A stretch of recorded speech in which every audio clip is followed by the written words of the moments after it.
ಆತ್ಮೀಯ ವಿದ್ಯಾರ್ಥಿಗಳೇ, ನಾವು ಇವತ್ತು ಏನು ಅಂತ ಹೇಳಿದ್ರೆ ನಮ್ಮ ಭಾಷೆ ಅಂತ ಹೇಳುವಂತ ಒಂದು ಪಾಠದ ಬಗ್ಗೆ ತಿಳ್ಕೊಳ್ಳುವ. 10ನೇ ತರಗತಿಯಲ್ಲಿ ನಮ್ಗೆ ಗೊತ್ತಿರುವ ಹಾಗೆ ಪ್ರಥಮವಾಗಿರುವಂತ ಪಾಠ ಯಾವುದು ಅಂತ ಹೇಳಿದ್ರೆ ನಮ್ಮ ಭಾಷೆ ಅಂತ ಹೇಳುವಂತ ಪಾಠ. ಈ ನಮ್ಮ ಭಾಷೆ ಅಂತ ಹೇಳುವಂತ ಪಾಠದಲ್ಲಿ 1 ಅಂಕಕ್ಕೆ ಮುಖ್ಯವಾಗಿ ಕೇಳುವಂತಹ ಪ್ರಶ್ನೋತ್ತರಗಳ ಬಗ್ಗೆ ನಾವು ಈ ದಿನ ಚರ್ಚಿಸೋಣ. ಮೊದಲಿಗೆ ಏನು ಅಂತ ಹೇಳಿದ್ರೆ, ಭಾಷೆ ಯಾವುದಕ್ಕೆ ಸಾಧನವಾಗಿದೆ ಅಂತ ಹೇಳಿ ನಿಮ್ಗೆ ಕೇಳ್ತಾರೆ. ಇದು ತುಂಬಾ ಸಲ ಪರೀಕ್ಷೆಯಲ್ಲಿ ಕೇಳಿರುವಂತಹ ಒಂದು ಪ್ರಶ್ನೆ ಆಗಿದೆ.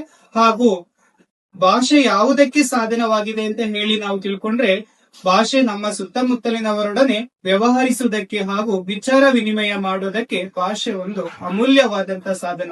ನಮ್ಗೆಲ್ಲರಿಗೂ ಗೊತ್ತಿದೆ ಭಾಷೆ ಯಾವುದಕ್ಕೆ ಮುಖ್ಯವಾದಂತಹ ಸಾಧನ ಅಂತ ಹೇಳೋದು. ನಾವು ಯಾರ ಜೊತೆ ವ್ಯವಹಾರ ಮಾಡ್ಬೇಕು ಅಂತ ಹೇಳಿದ್ರೆ, ನಮ್ಮ ಅಕ್ಕ ಪಕ್ಕದವ್ರ ಜೊತೆ ವಿಚಾರ ವಿನಿಮಯ ಮಾಡ್ಬೇಕು ಅಂತ ಹೇಳಿದ್ರೆ ನಮ್ಗೆಲ್ಲಾ ವಿಚಾರ ಇರ್ತದೆ. ಆ ವಿಚಾರವನ್ನ ಇನ್ನೊಬ್ಬರಿಗೆ ತಿಳಿಸ್ಬೇಕು ಅಂತ ಹೇಳಿದ್ರು ಕೂಡ ನಮ್ಗೆ ಮುಖ್ಯವಾಗಿ ಬೇಕಾಗಿರೋದು ಭಾಷೆ ಅಂತ ಹೇಳೋದು.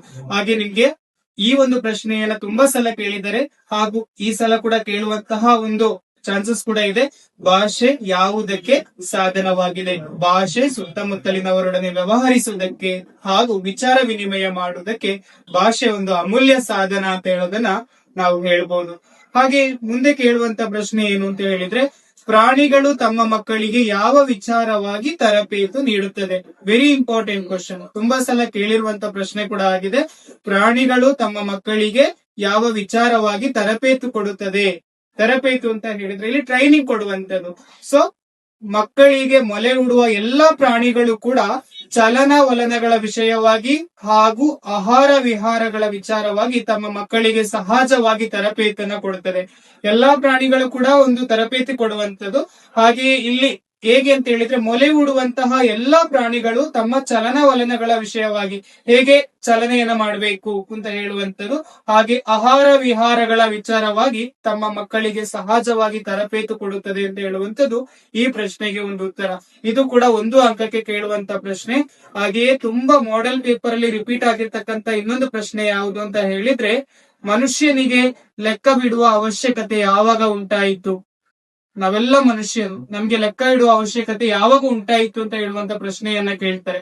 ನವಶಿಲಾಯುಗದ ಮಾನವನು ಸಂಚಾರಿ ಜೀವನವನ್ನು ತ್ಯಜಿಸಿ ಒಂದೆಡೆ ಬೀಡು ಬಿಟ್ಟು ಆಸ್ತಿ, ಮನೆ, ಬದುಕು ಮೊದಲಾದ ಭಾವನೆಗಳನ್ನು ತಳೆಯುವುದಕ್ಕೆ ಮೊದಲು ಮಾಡಿದನು. ಅಂದು ಮನುಷ್ಯನಿಗೆ ಲೆಕ್ಕವಿಡುವ ಅವಶ್ಯಕತೆ ಉಂಟಾಯಿತು ಅಂತ ಹೇಳುವಂತದ್ದು. ನಾವೆಲ್ಲ ಮನುಷ್ಯರು, ನಮ್ಗೆ ಲೆಕ್ಕ ಅಂತ ಹೇಳೋದು ತುಂಬಾ ಇಂಪಾರ್ಟೆಂಟ್ ಆಗಿರುವಂತದ್ದು. ಸೊ ಅದ್ರ ಅವಶ್ಯಕತೆ ಯಾವಾಗ ಉಂಟಾಯಿತು ಅಂತ ಹೇಳಿದ್ರೆ, ನವಶಿಲಾಯುಗದ ಮಾನವ. ನಾವೆಲ್ಲ ಕೇಳಿದೀವಿ ಮಂಗನಿಂದ ಮಾನವ ಅಂತ ಹೇಳಿ. ಇಂದಿನ ಕಾಲದಲ್ಲಿ ನವಶಿಲಾಯುಗದ ಮಾನವನ ಎಂತ ಮಾಡ್ತಾನೆ ಅಂತ ಹೇಳಿದ್ರೆ, ಸಂಚಾರಿ ಜೀವನವನ್ನ ತ್ಯಜಿಸಿ ಒಂದ್ ಕಡೆ ಇದ್ದು ಇನ್ನೊಂದ್ ಕಡೆ ಸಂಚಾರ ಮಾಡಿ ಅಲ್ಲೇ ನೆಲೆಗೊಳ್ತಾನೆ. ಇದನ್ನೆಲ್ಲ ತ್ಯಜಿಸ್ತಾರೆ. ತ್ಯಜಿಸಿದ ನಂತರ ಒಂದೆಡೆ ಬೀಡು ಬಿಟ್ಟು ಅವನು ಏನ್ ಮಾಡ್ತಾನೆ ಅಂತ ಹೇಳಿದ್ರೆ, ಆಸ್ತಿ, ಮನೆ, ಬದುಕು, ಒಂದೇ ಕಡೆಯಲ್ಲಿ ಆಸ್ತಿ, ಅವಂದೇ ಆದಂತ ಒಂದು ಮನೆ, ಬದುಕು ಮೊದಲಾದ ಭಾವನೆಗಳನ್ನ ತಳೆಯುವುದಕ್ಕೆ ಆತನು ಯಾವಾಗ ಮೊದಲು ಮಾಡಿದನೋ ಅಂದು ಅವನಿಗೆ ಲೆಕ್ಕ ಇಡುವಂತ ಅವಶ್ಯಕತೆ ಉಂಟಾಯಿತು. ಹಾಗೆ ಮುಂದೆ ನೋಡಿ, ತುಂಬಾ ಸಲ ಕೇಳಿರುವಂತ ಮತ್ತೊಂದು ಪ್ರಶ್ನೆ, ಕಳೆದ ವರ್ಷದಲ್ಲಿ ಕೂಡ ಮಾದರಿ ಪ್ರಶ್ನೆ ಪತ್ರಿಕೆಯಲ್ಲಿ ರಿಪೀಟ್ ಆಗಿರ್ತಕ್ಕಂಥ ಪ್ರಶ್ನೆ, ಫೈನಲ್ ಎಕ್ಸಾಮ್ ಅಲ್ಲಿ ಕೇಳಿರುವಂತಹ ಒಂದು ಪ್ರಶ್ನೆ ಇದಾಗಿದೆ. ಎಣ್ಣೆ ತುಪ್ಪದ ಮಿಶ್ರಣ ಬೇಡವೆಂದು ಹೇಳಿದವರು ಯಾರು? Very easy answer. ಎಣ್ಣೆ ತುಪ್ಪದ ಮಿಶ್ರಣ ಬೇಡವೆಂದು ಹೇಳಿದವರು ಯಾರು? ಕವಿ ನಯಾಸೇನನು ಎಣ್ಣೆ ತುಪ್ಪದ ಮಿಶ್ರಣ ಬೇಡ ಅಂತ ಹೇಳೋದನ್ನ ಇಲ್ಲಿ ಹೇಳಿದ್ದಾರೆ. ಎಣ್ಣೆ ಮತ್ತು ತುಪ್ಪದ ಮಿಶ್ರಣ ಬೇಡ ಅಂತ ಹೇಳಿರುವಂತ ಒಬ್ರು ಕವಿ ಯಾರು ಅಂತ ಹೇಳೋದನ್ನ ಇಲ್ಲಿ ಕೇಳಿದ್ದಾರೆ. ಸೊ ಎಣ್ಣೆ ತುಪ್ಪದ ಮಿಶ್ರಣ ಬೇಡವೆಂದು ಹೇಳಿದವರು, ನೀವು ಪರೀಕ್ಷೆಯಲ್ಲಿ ಈಸಿಯಾಗಿ ಸ್ಕೋರ್ ಮಾಡಬಹುದು. ತುಂಬಾ ರಿಪೀಟ್ ಆಗಿ ಕೇಳಿರ್ತಕ್ಕಂತ ಒಂದು ಪ್ರಶ್ನೆ ಇದಾಗಿದೆ. ಸೊ ಕವಿ ನಯಾಸೇನನು ಎಣ್ಣೆ ತುಪ್ಪದ ಮಿಶ್ರಣ ಬೇಡ ಅಂತ ಹೇಳಿ ಹೇಳಿದ್ದಾರೆ. ಇದು ಕೂಡ ಕಳೆದ ಬಾರಿ ಕೇಳಿರ್ತಕ್ಕಂತ ಪ್ರಶ್ನೆ. ವೆರಿ ಇಂಪಾರ್ಟೆಂಟ್ ಕ್ವಶನ್ ಕೂಡ ಆಗಿದೆ. ಹಾಗೆ ಮುಂದೆ ಹೋದ್ರೆ ಇನ್ನೊಂದು ವೆರಿ ಇಂಪಾರ್ಟೆಂಟ್ ಕ್ವಶನ್, ತುಂಬಾ ಸಲ ಮಾಡೆಲ್ ಪೇಪರ್ ಅಲ್ಲಿ ಕೇಳಿರುವಂತದ್ದು, ಕನ್ನಡಕ್ಕೆ ಪರ್ಷಿಯನ್ ಶಬ್ದಗಳು ಯಾವಾಗ ಬಂದವು ಅಂತ ಹೇಳುವಂತದ್ದು. ಕನ್ನಡಕ್ಕೆ ಪರ್ಷಿಯನ್ ಶಬ್ದಗಳು ಯಾವಾಗ ಬಂದವು ಅಂತ ಹೇಳುವಂತದ್ದು ನಾವು ಈಸಿಯಾಗಿ ಸ್ಕೋರ್ ಮಾಡ್ಲಿಕ್ಕೆ ಆಗುವಂತ ಪ್ರಶ್ನೆ ಇದು. ಕನ್ನಡಕ್ಕೆ ಪರ್ಷಿಯನ್ ಶಬ್ದಗಳು ಮಹಮ್ಮದಿಯರ ಆಳ್ವಿಕೆಯ ಅವಧಿಯಲ್ಲಿ ಬಂದವು ಅಂತ ಹೇಳಿ ಇದರ ಒಂದು ಉತ್ತರ ಆಗಿದೆ. ಸೊ ಇದಿಷ್ಟು ಪ್ರಶ್ನೆಗಳನ್ನ ನಾವು ತಿಳ್ಕೊಂಡಿದ್ದೆ ಆದ್ರೆ ನಾವು 1 ಅಂಕವನ್ನ ಈ ಭಾಷೆಯಲ್ಲಿ, ಈ ನಮ್ಮ ಭಾಷೆ ಅಂತ ಹೇಳುವಂತ ಪಾಠದ ಮೂಲಕ ತಿಳ್ಕೊಳ್ಬಹುದು.